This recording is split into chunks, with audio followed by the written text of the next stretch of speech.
Welcome back to Wizard Supercoach. In this video, I'm going to have a look at the players who have the best points per minute rate. I think this is pretty handy when trying to pick players. It's all off of the DFS Australia site, which I've mentioned before. Again, if you're not using it, you should be. Otherwise, you're going to find yourself behind the pack because there's a lot of good stats and stuff on there that can really give you an edge. So once we have a look at the best players, then I'll have a look at some players who I think have upside because they've got like low time on ground and things like that. So these ones are mostly primos. Won't spend too much time looking at them. Rory Laird, absolute beast. I actually think he's probably somewhat underpriced. I know that's going to be a hot take and an unpopular opinion, but I reckon that he can actually go a little bit higher than what he is because crouch doesn't affect his score whatsoever from what I can see.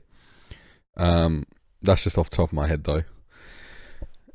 Speaking of crouch, his average was 97.6, but that was with the sub game. So his adjusted average is actually 108. So adjusted averages discount the games where the player plays under 50%, so like sub games, things like that. So yeah, he's pretty much right with Laird there for points per minute, which is pretty elite, and 68% time on ground. Supposedly he's in ripping nick this pre-season, but supposedly so is everyone. If he can push that up to like 75% or something, then he could go even bigger, like around the 110 mark, I reckon. Yeah, maybe that's a little bit too high, but yeah, if he can get like the 108, he's perfect. It is hard for him to get higher time on ground though, as he can only play as an inside midfielder. At least Dawson and Laird can play elsewhere, but yeah, I think Crouch, just lock him in. Like, he's a different player now than he was last year and in previous years. He's not just looking to like run in circles and handball backwards and stuff anymore or put people under pressure. He's actually biting off kicks, and his kicking's really improved. So he's starting to get dangerous. I think he doesn't have to touch the pill as much as he used to get a similar score. So Dawson, he's solid. Dunkley, he's interesting actually. 115 average. That's, he's not really mentioned in the same breath as Dawson, but they're pretty close in average. And Dunkley had a horrid end to the season too, from memory, so that probably dragged his average down even more. He'd be a pretty good pod pick, I think, especially as Neil seems to be declining a little bit. I know he won the Brownlow, but I mean in a Supercoach sense. Adam Chera. I wish I had the balls to pick him. I'm not really into Carlton players other than Williams, just because of the extra buy right now. But yeah, Chera, 1.16 points per minute is huge. As you can see, that's like better than everyone here, like every other player on this first list. I think the only players that are higher than that are the Bulldogs players. Yep. So we'll get to them later. But yeah, Chera he's good. Like, so his average time on ground is 74%. Now, if you have a look, most of the all the elite midfielders, their time on ground is somewhere between 80 and 85%.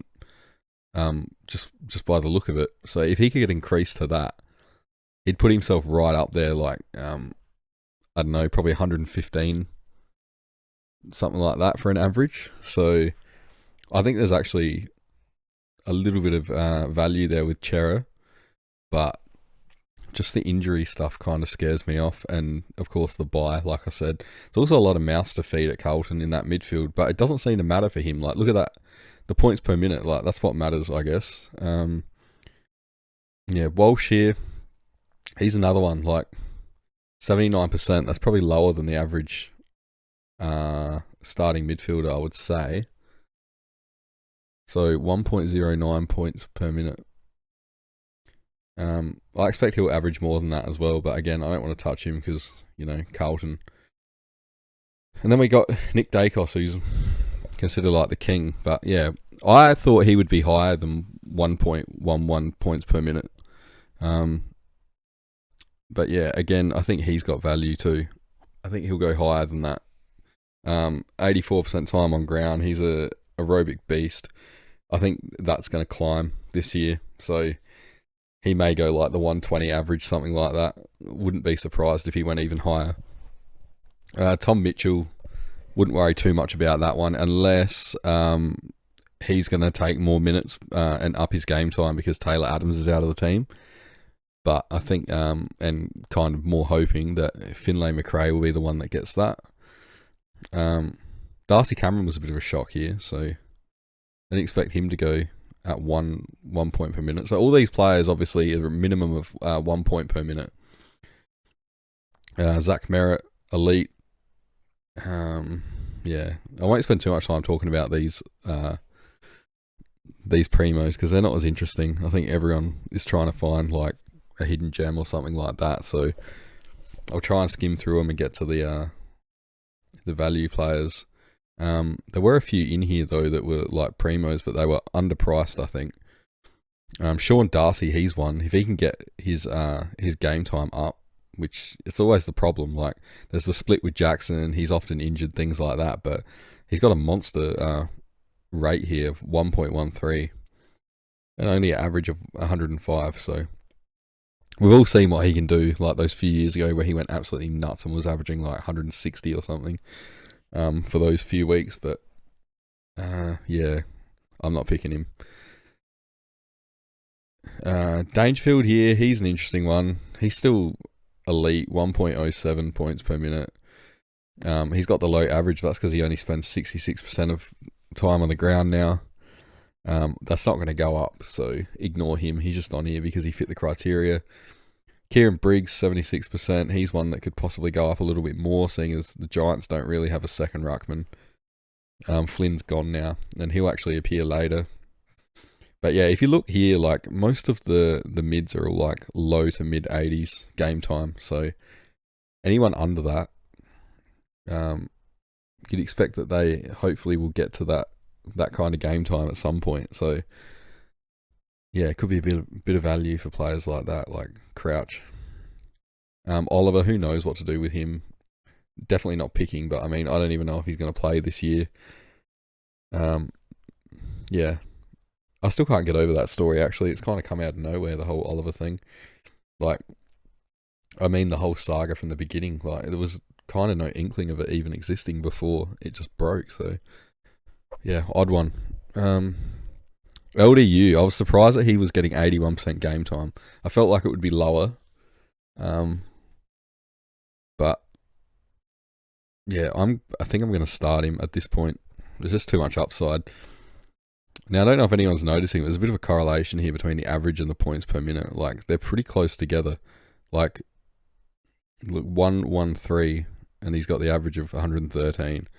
1.06, 106 average. Like, yeah, this is how I was spotting them later, like the value picks, because they're further apart. So I'll get on the second one now. So Zach Butters, 79%.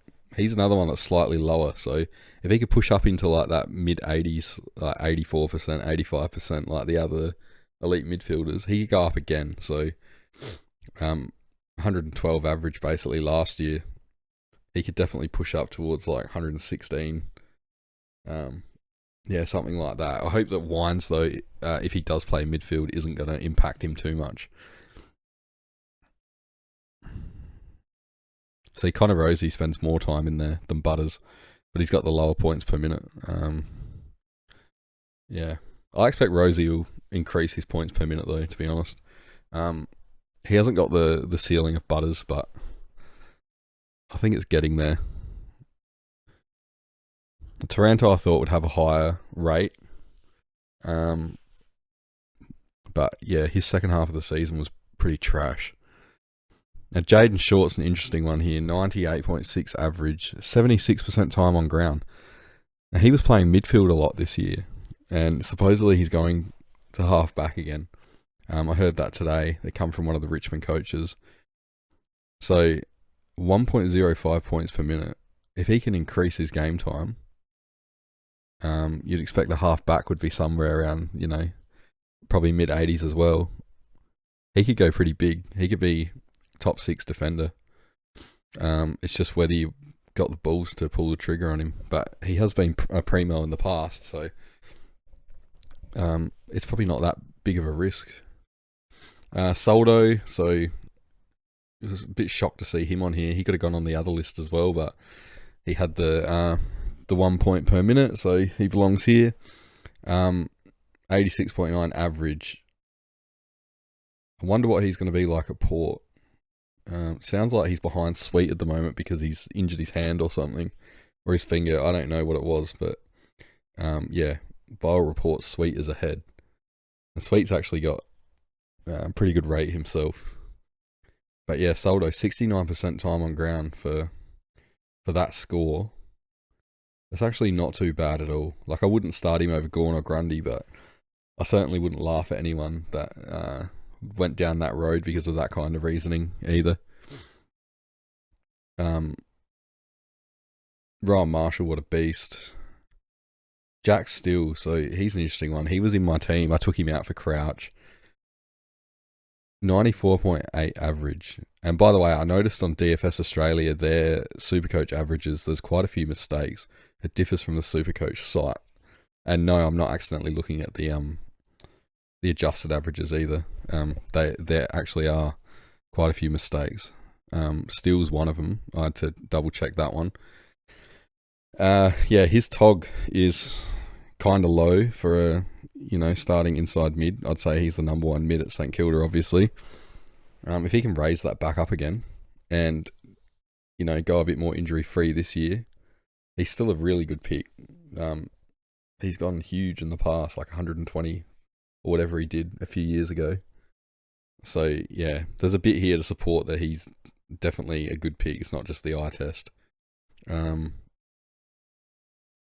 we get like the Bulldogs players. They're just, these guys here are like a vortex. Like, they suck all the points, and the rest of the team, there's nothing there. Like, they've all got low averages basically. There's just not enough points to go around. These 5 just take them all. If it wasn't for McRae's hamstring issue, I'd definitely be starting him. He was injured at the end of last year, and I think his TOG will probably go up again, but you can't trust Bevo. But even still, he still averaged 100, which I think would put him at like at least top 3 forwards with what we currently got. So it makes sense to start him. Don't know about that hamstring, especially on a guy that's, I think he's 29 now, so not ideal, but still a long way to go before the season. So I'm not ruling him out completely. So yeah, these guys here, I don't really need to talk about them much. They're unbelievable. Unfortunately, it doesn't translate to actual scoreboard stuff. Bulldogs really underachieve, I think, with what they have, and I'm blaming Bevo. So now is the players that I kind of identified as maybe being some value. Mitch Hinge, he's probably borderline, I think. He's already getting 82% time on ground, average of like 85. I think that can go up a bit though, and it depends on the role he plays. I think that his points per minute is naturally going to go up. He's really established himself in the best 22 now.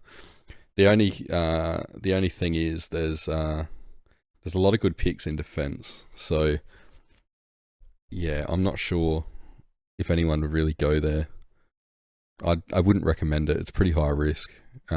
He's a bit of a Mr. Fix-It for sure, so gets thrown where he's required, wing, even the midfield sometimes. Kitty Coleman, I think he's going to be a fairly popular pick in the end. Judging by this time on ground, he's probably still got about 10% more to go before he catches up to the other half backs. So to quote DR, there's a little bit of meat on the bone with him, I think. Obviously, there's good potential there. We saw what he can do in the prelim and the grand final. But yeah, at least there's some, some numbers to back it up, I think. But I'm not picking him because I think his floor's too low. Jared Lyons, if he could get game time, he'd be great. Like, at his price, I think he's priced at low 200s or something like that, like 200k. Average of 51. And he had 34% game time last year. So he could make a lot of money if he got a permanent gig in there, but I just can't see it happening. But again, he fit the criteria, so he's on the list. Same as Noah Answorth. I can't see him locking down a spot, but similar numbers here to Lyons, so he can make a bit of money if he gets a spot. George Hewitt, we've seen in the past what he could do. Bit of a discrepancy here between his TOG and his points per minute, so that's why he's got this 78.7 average. If he could get a permanent spot again, like the others, he's another one, like more game time. He's got the good points per minute, so he could be possibly a pick. I'm not sure. He's a bit of an awkward price. Matt Kennedy's in the same boat. He's kind of on the outside in the Carlton midfield now. But yeah, he definitely has the potential to score if he gets the role.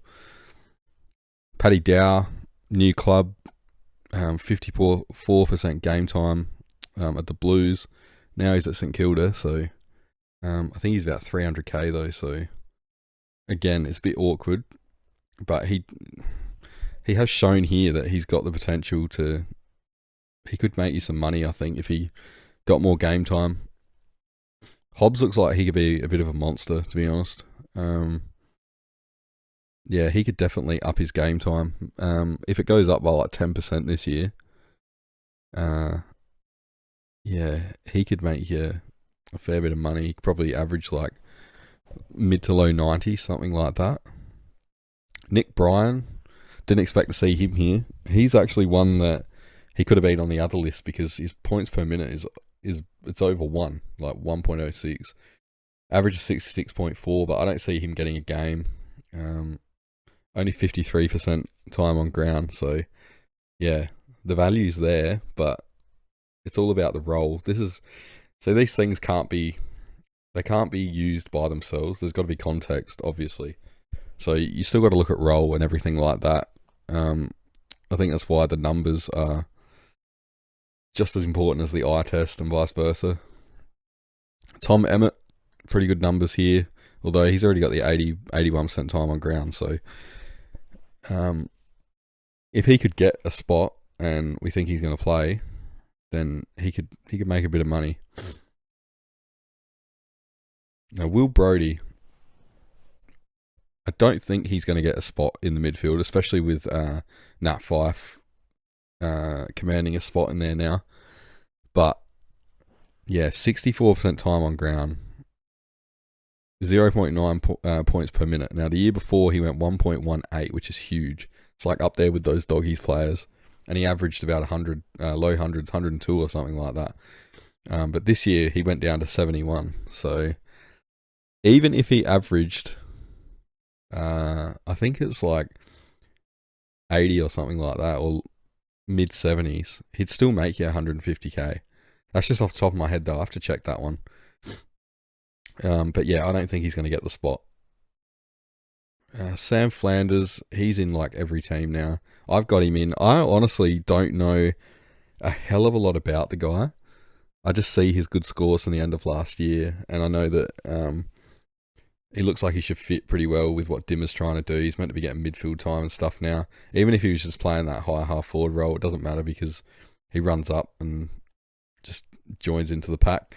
Yeah, he's already almost at 1 point per minute. 72% game time. That should go right up. So I'm expecting like low 80s this year. So yeah, I can see him going like 105, something like that. Tanner Bruin burnt a lot of people last year. I just want to say not me because I don't trust Chris Scott at all. And thanks for the people that have commented in previous videos, giving me tricks on how to remember which Scott brother coaches which team. You're truly lifesavers, honestly. But yeah, he had low time on ground, low opportunity really for what he can do, especially when Geelong's season looked like it was beyond them. He should have just got chucked in there and left there. I think they've got to do that this year, so he potentially could get a lot more game time in the middle there. He only averaged 68, but again, good rate, could go right up. He's just a bit more of an awkward price now, unfortunately. Would have been nice if Chris Scott could have done the right thing last year. Matt Flynn, he's at West Coast now. Looks like he'll be the number one ruck. I think Bailey Williams is playing forward.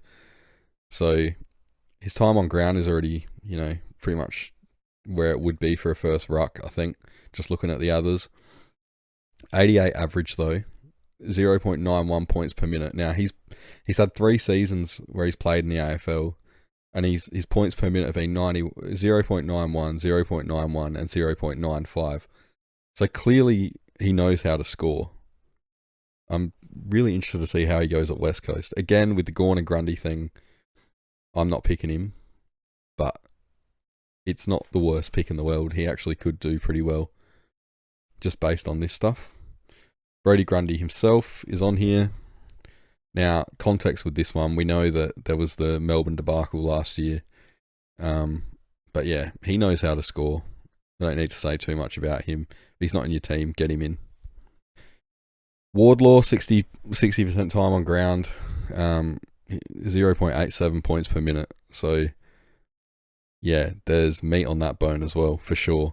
But I think that North Melbourne will use him sparingly, unfortunately, because for a young guy, he's already got a lot of soft tissue injuries and things like that. So, could be Brad Crouch 2.0.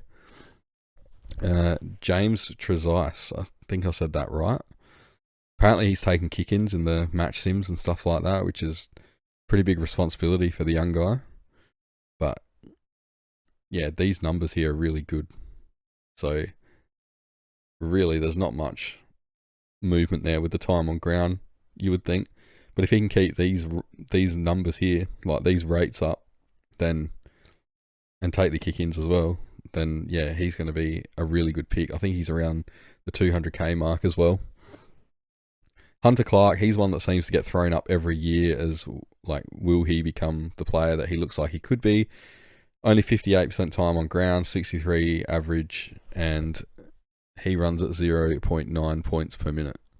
So the potential's there if he could get the time on ground, but I think he's a bit injury prone, stuff like that. Same as Zach Jones, pretty much mirror image here. He's got a lower average because I think he burns the ball a lot, but yeah, still good points per minute. If St Kilda want more speed in the midfield, he's one they could look at. Paddy Dow being the other, I think. One of them should get a spot though, I think. I actually think Jones is a little bit underrated, to be honest. I think he's a bit of a whipping boy. Not just from Saints fans, but just everyone. Sheldrick, his average was 60, but the adjusted average was actually more like 80. Because it discounted his first few games, which were as the sub. He was crazy once he got going, and then he got injured. So if he could get a spot, and this TOG goes up, he's going to make a lot of money. He's a rare breed. He's a young midfielder that knows how to find a scoreboard. So yeah, plenty of potential for points there. I hate even talking about this dude, but Elliot Yeo, he burnt me last year. Had him in my team, obviously, and then right on the eve of round 1, he got injured and out he goes. I know everyone was in the same boat, but it kind of just messed with my whole structure, so boo. But yeah, I don't think his time on ground is going to go up dramatically because his body's cooked and West Coast know it. I think he's kind of just buying time now, and they're just going to hope that nothing goes wrong, which inevitably it will. Even their rookies can't stay out of the medical room at the moment. But yeah, if this was purely a numbers thing, he'd actually be, a pretty good shout, I guess. I know a couple of people out there, a couple of the more famous YouTubers are looking at starting him. They make a fair argument, but I wouldn't be doing it myself. And then the last one here is Taylor Adams. Now, there is no value here. Um, yeah, I wanted to do this one last. I think he is the biggest trap, and I'll explain why. So last year, I know that he played less CBAs and he spent more time at half forward. I think he was doing the rotation with Tom Mitchell. So his average TOG is 76% here, and average 77, right? I think people are expecting him to bounce back from that and that he'll become a permanent fixture in Sydney's like inside midfield brigade. But if you look at 2022, his points per minute was still pretty low for an inside midfielder, so 0.89, and he had like high CBAs in 2022, and his average was only 79 or something like that. So not where you want it to be. I think he's cooked. He's on the decline now. I would not be picking him. I don't usually give advice saying don't pick people, but I'm pretty confident that he's a trap. Let me know what you think in the comments. I did these graphs more for myself, and then I thought, oh, I might as well share them because I honestly couldn't think of much content. The last few days I've been pretty busy. But yeah, subscribe and like it if you like it. It's nice to know that people are watching and appreciating it because some of this stuff does take a bit of time. But yeah, hopefully I'll think of something else soon, and I'll have another video out. I'm thinking of doing team by team reviews, and obviously another team update because I've been playing with that. But yeah, hopefully you'll join me for them, and yeah, thanks for watching.